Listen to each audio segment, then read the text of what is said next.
Hi, today is December 4th, 2023, and here are my poems for the day. The first one is poem number 1936 for the year, Today is Later.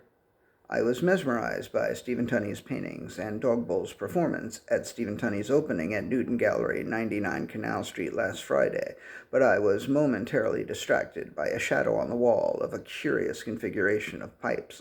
I took a picture so that later I could study it more closely. Apparently, today is later. A sprinkler was clearly visible in the photograph of the shadow, but what was it that was drooping down like a limp dick?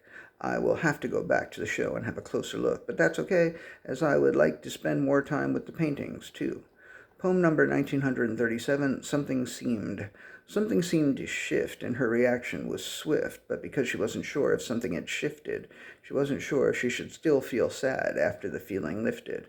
Something seemed to turn. She felt her stomach churn, but because she wasn't sure if something had turned, she wasn't sure when the feeling went, whether she should still feel burned. Something seemed to be gone, and though it hadn't lasted long, and though she wasn't sure whether anything was left, she wasn't sure whether to feel relieved or hopelessly bereft. Poem number 1938, Buried Alive. When he buried his feelings, he didn't kill them first. He just dug a hole out in the back and buried them alive.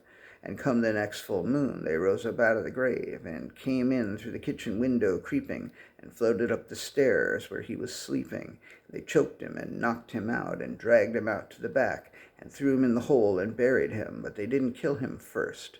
And come the next full moon, he'll be coming after his feelings, and this time he will kill them, and they will stay dead. Poem number 1939, Possible Mistake. She said to him, when I feel afraid and insecure, that is when I most need to be fucked hard. And yet, he did everything he could to make her feel safe and secure.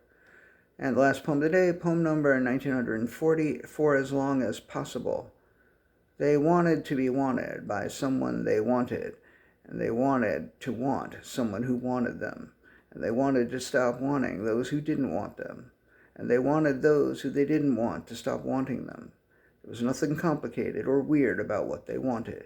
They wanted what almost everybody wants, to love and be loved beyond measure, without reservation, for as long as possible, for as long as possible, for as long as possible. Thank you. I appreciate you.